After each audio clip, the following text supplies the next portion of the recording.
Well, welcome everybody. I am excited for this another Your Stories Matters conversation today. We have Kaley Johnson back with us. She did a Spotlight Coach presentation for us not that long ago. So if you want to go and check it out, you can just go over to the Spotlight Coach section and look up Kaley to find to learn more about what all she does and offers.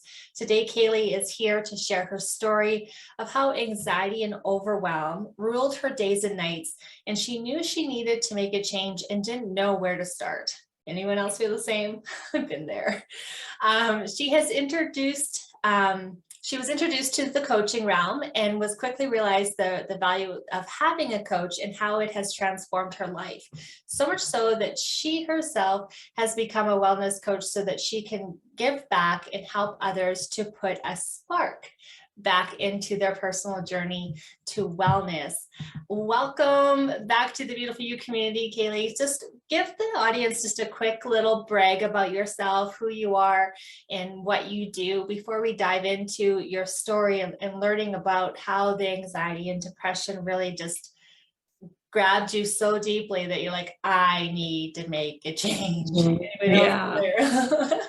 Yeah, so good. Well, first, I'm just so happy and honored to be back here with your community again. So I thank you so much for sharing your community and for just giving me this opportunity to share my story. I really appreciate it. Yeah. So just to kind of give you a little background about where I've come from, is I've been a caregiver my entire professional life, and actually it started before that. I was nicknamed a mother hen, like in high school.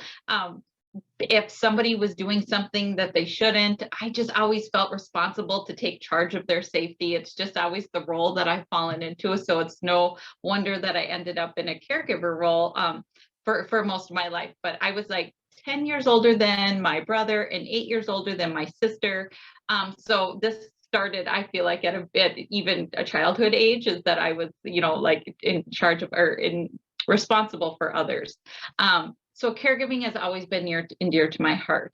But professionally, I've been a caregiver for over 25 years. I received my degree in human services early on and then worked in all sorts of different caregiving roles throughout my life. My husband and I have been foster parents in the past. I'm the mother of 2 adult young men, which mothers to or parents are very much caregivers. And recently I was on the team with my family to be one of the caregivers to my 92-year-old grandmother, who has recently passed away, but she was one of my best friends for my entire life. So it was a huge honor to be there and help and support her in this way. But I also recognize the unique challenges that come with this role. So I just feel like I can relate so much with caregivers and just I've caregiver wellness coach. So I specialize in supporting caregivers in particular and really filling in the gaps of helping them feel supported so that they can support their loved one or who they're caring for. Yeah, that's such a great service that you offer, because a lot of us, especially in our age group, I think we're falling more and more into that heightened caregiving role. Like I say heightened because as moms, like you said, we serve our kids and we serve our husbands and our community, if you're in a church or even at your workplace. So we have a lot of different hats when it comes to caregiving, right? Yes, for sure. And what would be your tip? What was like that being a caregiver? I know we spoke about this when you came for the Spotlight Coach, about that self-care piece and how we are constantly just like dishing it out, but we don't have anything left for ourselves. We don't even have scraps.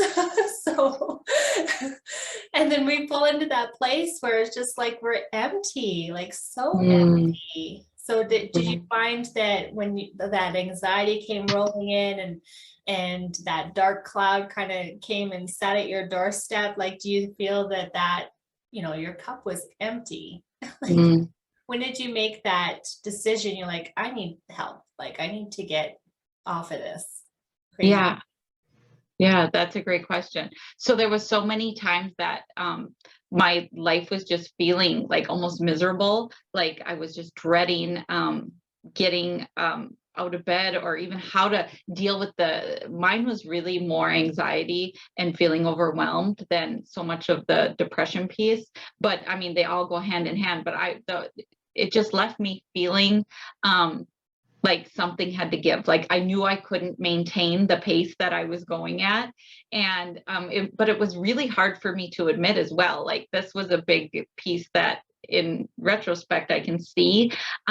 So I get if anybody has resistance around the idea of being supported, because that was a big piece for me, and really being resistant to getting help, the support that I needed.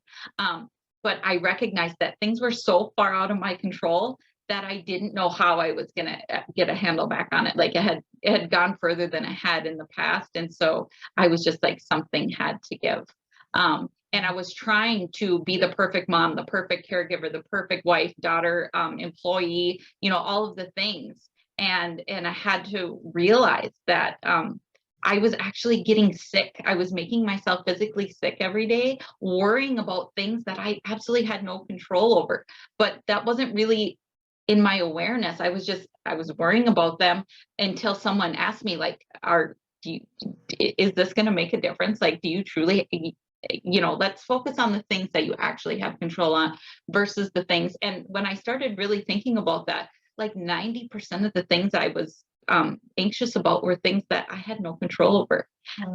And I also didn't have any boundaries either. And so that was another big piece for me was if I did have one, it was really a loose boundary. So I was feeling taken advantage of at the same time, which also had me feeling resentment, which just led to guilt. And it's this whole, circle that would go around. So I knew my life was super far out of balance, and I didn't know how to reel it in, I guess is the answer, I hope, to your question. Yeah, I know. I love how you said that you didn't have any boundaries and how that resentment. Because so often we can fall into that place like nobody appreciates me, right? Mm-hmm. And a lot of the times we end up, it's because we don't have those boundaries, and people are constantly closing in, drawing, and then we're completely drained and empty and feeling resentful, right? Like it's so easy to fall into that space. So, and I appreciate you saying like you didn't really have that depression, you just had more of the anxiety. And for some of the listeners here today, like depression and anxiety, that like it is a very close similarity, but anxiety usually falls into that fear of the future, like the unknown, right? We all constantly spinning our wheels around things that we don't have control over, that may or may not ever happen, and we just get stuck in that wheel. And depression is like we just don't care anymore. Like we don't want to get out of bed, we don't want to brush our teeth, and we don't want to brush our hair, we don't want to face the day. So depending on where you're at, like definitely seek some assistance depending on that level.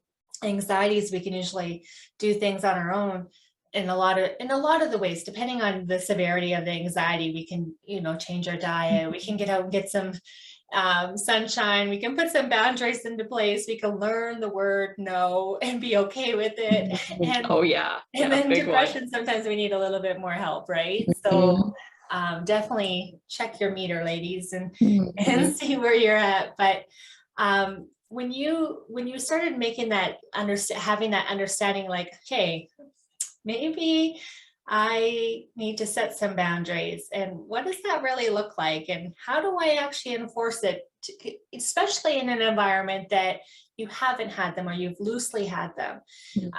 And then making that decision of stepping into like putting some boundaries into place to guard and protect your energy. How did your loved ones and friends view the new you?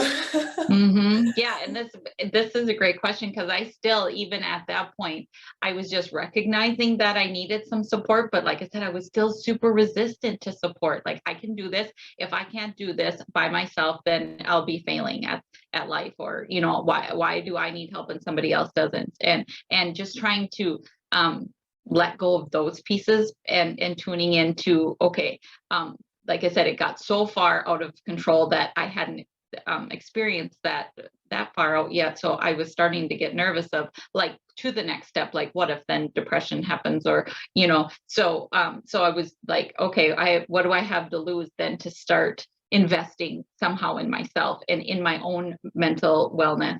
And just learning about it was really my first step, and starting to do some research and things. But I just wanted the some peace back in my life. And I really felt stuck at that time, because I didn't know what to do, but I was trying to spin all the plates at one time, and for all of the other, people or things around me. And really what I needed to be doing was really dialing into myself, which is the opposite of what so many of us have been taught.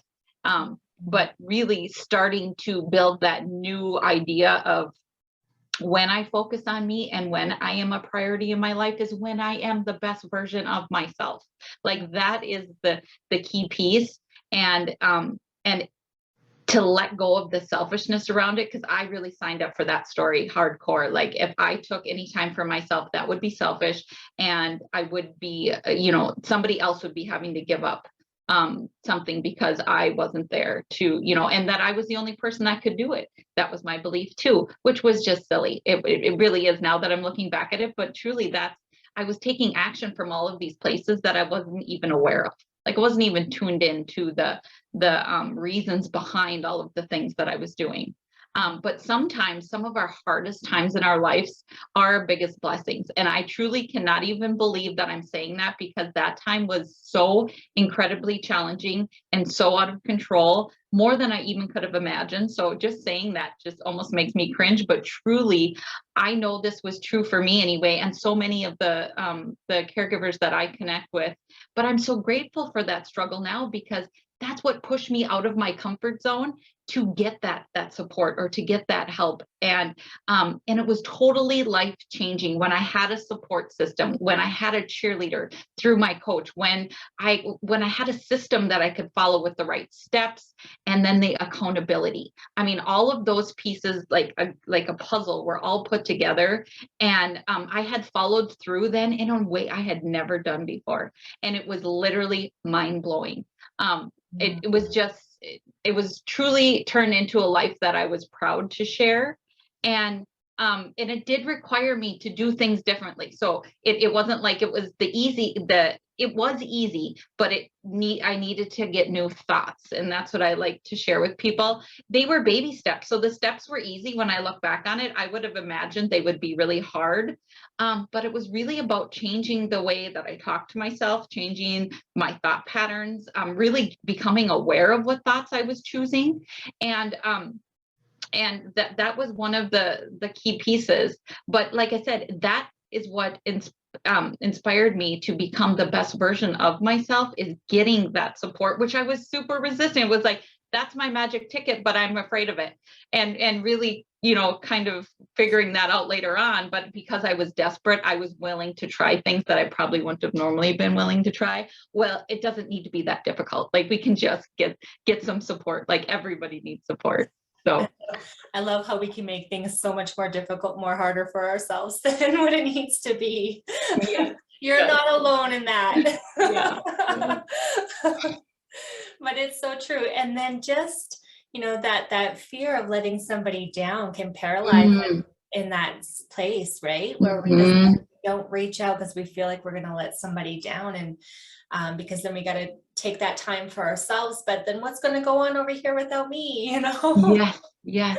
It's kind of selfish in a way, but we don't look at it when we're in it, right? Like we look at it like, yeah, we need to be, I love how, so many people used to think that self-care or self-love is a selfish act, but it's selfish if we don't, right? Because like you said, as you stepped into that place, you became the best version of yourself. And so everybody gets to reap the waterfall of that, right? Like they get like Kaley, like 100% on fire, full of love, and what better Kaley is that? And it was so powerful, because people in my world would be like, what are you doing? What, like my husband or my kids were like, whatever you're doing, keep doing it because it's wonderful. Or my friends would be like, how are you not stressing out over this? And I'm like, and then I was like, it's really working. Like other people, like I'm feeling it, but now other people are recognizing it. So then it was just like inspired me that much more. It's kind of like a weight loss journey, right? Like Yeah. Yeah. start to feel it yourself and no one else recognizes it until like the 5th or 6th month, and then they start to compliment you on your weight loss, and then you're like, oh, so does somebody else notices, so it's Yeah. working. You're gonna keep going. Absolutely. That's so good. And so when you reached out to get the help, like obviously it was like, I need this, I'm desperate, I'm going to step into this. What kind of like things did you do to try to find the right coaching support, and then to apply and carve out that time to apply these teachings to your everyday? Yeah. So I was really lucky in the fact that I got to really experience coaching in probably the easiest way. And like I said, I was still even resistant to that. So I really encourage people to have an open mind around it, because it was one of my biggest places where I was standing in my own way. But when we don't see our blind spots, and that's one of the biggest things about having a coach. Like I will always have a coach because it feels so good to be supported, but it also is, it's somebody to help you see your blind spots. Like we can't read the bottle when we're inside of it. That's how my coach always describes it, is we can't read the bottle when we're inside of it. So all of us, like coaches, need coaches, because it helps us be that best version of ourselves, and asking us the questions and just tuning into ourselves and what do we need. So anyways, about my coach, how I connected with her is actually my sister had went to school to become a coach, and she was doing practice clients. So I was like, well, okay, this must be like a sign that I need to do this. This is the support that I need. So I'm just going to go here and just see what happens. Well, it was literally life changing. And I wanted to help women in the same way that I had been helped, because I felt like that coaching experience was like equally as valuable as like a cure for cancer. And I knew that it wasn't unique to me. I knew that she was just guiding me back to my personal power that I had no idea I had lost sight of or touched from or any of that. And so like you had said in the beginning, since I had that experience, then I went on to, I want to know how to do this to help other people experience what I've experienced, because I'm that excited about the change I was having. Like, I am not staying up all night worrying about things I have no control over. I have my life back. I am not overwhelmed. I'm able to, talk myself right out of that story that I used to fall into, or that rabbit hole. And I see so many other people suffering with the same thing that I had. And I was just like, there's another way out. Like, you don't have, if you don't want to be there anymore, there's a ticket that you can get that gets you out of here. And so anyways, I was just super excited to share that piece. And then I went on and back to school and became a health and a life coach, and then decided to support caregivers, since that was really where my zone of genius was, since I had been there in different places of my life, professionally and personally. And then I reached out to a business coach even, and started my business. So I have a coaching practice that supports caregivers, but I didn't know exactly how to do that. And I thought I was signing up for learning all the business pieces. And she definitely taught that. But 90% of it was mindset. I learned like 100 times more than I thought I had. It was just amazing. So the support is just, I can't express it enough, because it really is life changing. Your cup is overflowing. That's all I can just see it, just like it bubbling up and just kind of spewing out to everybody around you. It's so good. It's so good. So coaches need coaches. Yes. Amen to that. Yep, exactly. Because we're human too. We fall, we get tired and exhausted, and being a coach, it's kind of in a service like caregiving nature, because when we take on clients, I'm sure you're the same, is that they kind of hold a certain space in your heart. You want to see them succeed and reach their goals and become the best version of themselves.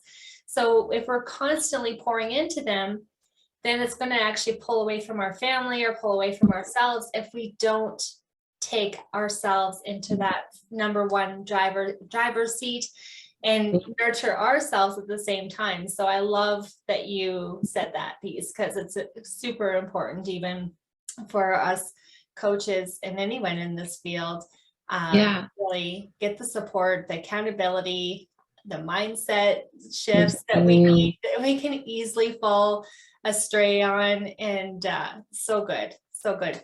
So Kaley, you got the coach, you went into school, got the business coach, worked on the mindset piece, launched your business into the world. And so are you still, are you doing coaching full time now? Is that where you're at? Awesome.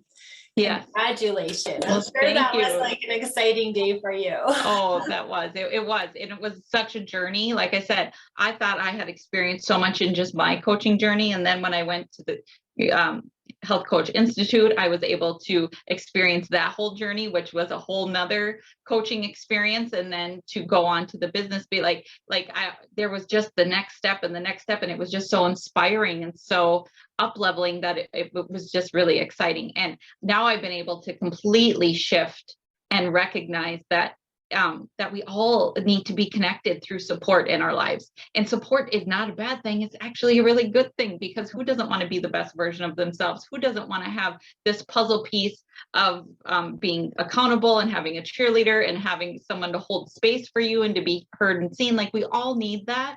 And there's nothing wrong with that. So I had to really let go of all those pieces. And now I'm just like, so excited, like, where's my next place of support gonna be, because like I said, I always have a coach now from now on. Yeah, it's so good. Yeah, that is, I had nothing, like, you just like dropped the mic, Kaley. It's so good. Thank you. It's important, because having that cheerleader, it takes a village to raise, like, it takes a village in all aspects of our life. We're not meant to be alone. We're built for community. And just knowing that it's okay to not be okay, and it's okay to be in a good place but want to do better. Yeah. Because some people get stuck in that space too. You're like, I've got this level of success and yada yada. I don't really need that kind of support, or that kind of, to get a coach, or to deepen my skill set in any way. I've got it all together. Some people get stuck in that space too. But just to realize that it doesn't matter where we are in life, we can always up level. We can always take our growth to a whole nother realm, and so that we can give back and we can be the best version of ourselves. Because I think we're always evolving. Like, that's my personal belief, is that I love that quote that's like, I'm not where I want to be, but I'm not where I used to be. Yeah. And that is the story of my life. Yeah. So I'm constantly trying to do better, and I get frustrated with myself when I trip up. And right now I need myself a coach. Like, I was just talking to someone earlier today, just like, I have built this community because I need these tools and these resources and this level of support. But I'm like, yep. Yep, that's what I need too. Now I just need the accountability piece to hold me accountable, so I can pay it forward on a much deeper level, right? I find myself, you get drained a little bit, like, you're just like, and then your gas tank's a little empty, and you just feel like, okay, is anybody really getting the benefits of all of this? Because I most certainly am not putting it to practice. So how is anybody else, right? Like, so that accountability piece is so huge. Like, somebody holding that for you, and you're deciding what it is. It's not like someone saying, oh, Stacy, I think you should do this. No, you're saying, this is what I want to do. Now help me, do that, and don't let other people's things get in my way, or don't let me get in my own way. Like, call me out in the most genuine, compassionate, way. And it's just such a great space to be able to be supported in that way. I love that you said that, Kaley, because a lot of people have, like, coaching. They think that sometimes it's somebody coming along and telling you, hey, do A, B, and C, and you'll be successful. I've had clients like that. They're like, well, what would you do? Well, what I would do is going to be different than what you're going to do, because we're two totally different people with completely different experiences and goals and all the things. So what I will do is irrelevant. So I love how you said, like, we have the answers within us. We have our own personal goals, And then just being able to voice them in a safe space where someone ain't going to judge you for those goals or tell you that those are too crazy or too big or whatever the case may be, because I've had people come in, I call them dream stealers. Yeah. That come in and sometimes try to stomp the fire out on your dreams, and then we just give up right before we even get started. And a coach isn't going to do that. They're going to tell you A, B, and C, that's your road to success, but they're going to ask you really great questions to draw out of you what it is that your soul desires. And then together you create a plan and an action plan to kind of put it into motion. And then they just hold you accountable. Like, hey, did you do that thing that we talked about last week?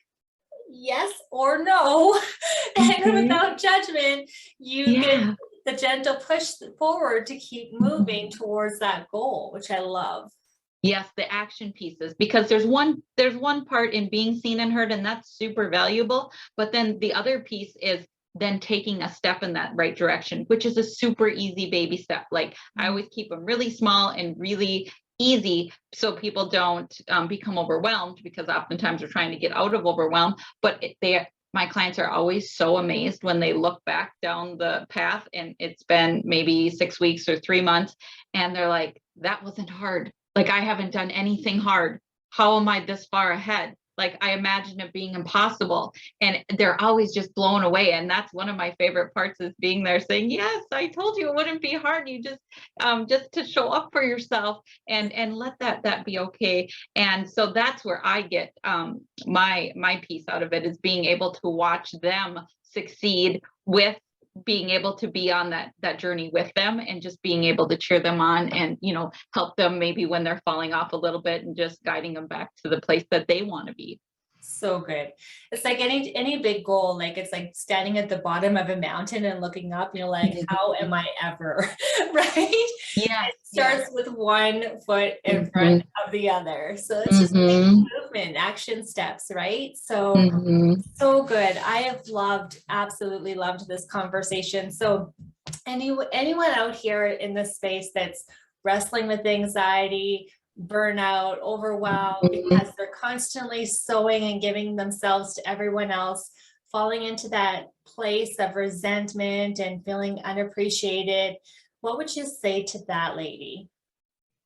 To really stop and start to consider, what if the opposite is true? What if we show up for ourselves, and that's how we become the best version of who you are trying to be right now? Because that's what the message was for me. Like I said, I thought that was selfish, but it was actually the opposite was the truth for me. And it was furthest away from my comprehension at the time. But when I look at it now, that's the truth.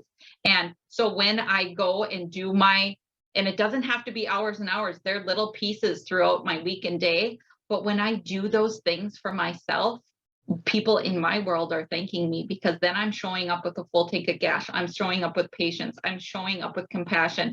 I'm showing up and being the person that I want to be, not the person showing up on fumes that lost my temper, that now feels guilty and resentful and bad and all of the things. No, I went to the gas station first, filled up on gas, and then I went and did my things. And before, I would hardly ever swing by the gas station, and now it's just a habit. Since we're on that topic, filling up your gas tank's not going to be as expensive as it is today. No. Your car. Yeah, the gas one is a little bad. It's the example right now. But it's good though. It's good to know that, like, to fill up your own tank doesn't need to be expensive. Like, a cup of tea and a good book. Like, yes, it doesn't have to be expensive. Just going for a walk. I have a bunch of cats. And they're kind of like my go-to when I'm needing a little bit of love and what have you. And I got lots of them. I got 5 cats, and we got 5 little babies right now. So I'm just like, I'm sorry. And I know that there's things that in my life that I need to be doing that's outside of that, but me, myself, an accountability partner. Mhm. Let's be real, ladies. Let's be real. We Mhm. all need help from time to time. So doesn't matter where we are in our journey. If you are like, hey, I'm sludging through the mud, Mhm. and my tank is feeling a little dry, I'm running on fumes, then don't wait to the point where you're like having an SOS and an ambulance call, because we can do things today to make that a different story, a different outcome, right? Definitely. So, Kaley, if anyone here is looking at this or hearing our conversation today and they're like, hey, I'm caring for my elderly parents, and I have two preschoolers or two like high school kids, Mhm. which, you know, we don't really see them very much anymore, but they do draw a lot of energy from us because we're Mhm. constantly worrying about them, or whatever it is that's going on in our life. If we're being drawn or being pulled from in multiple different directions, how do they get it in touch with you to get the support, to take their self-care and self-love habits to a whole nother level? Yeah. Okay. Well, thank you for asking me that. I have a free Facebook group that is called the Healthy Caregiver, and I offer all sorts of events like master classes and workshops, and they're all free challenges, mini courses on different topics. Sometimes it's overwhelm, sometimes it is self-talk, sometimes it's self-care. Just whatever. I have a lot of guest speakers that come into my group and share. That is all free resources for caregivers. I have authors of books that people have written on caregiving. So there, it's just a great space that you can go and have a community of people that understand, and you can get support through the free trainings. I do free trainings every Tuesday, and then offer all sorts of different support that way. So it's the Healthy Caregiver just in Facebook. And it's also, I have a website called Spark Your Journey, if anybody wants to get in touch, and then my email is on there. So it's sparkyourjourney.net, and then the Healthy Caregiver. That's awesome. I love that you offer so many free, tangible resources Mhm. in your Facebook group, because I think that kind of gives people an introductory point to Mhm. the way of teaching and the kind of things that you're delivering. So good. And extremely valuable to be able to access these resources at, you know, no one has any excuses anymore, right? Like you can Right. learn and grow and get yourself to that next level. If you're looking for one-on-one, it's a good introductory to kind of get your feet wet with coaching.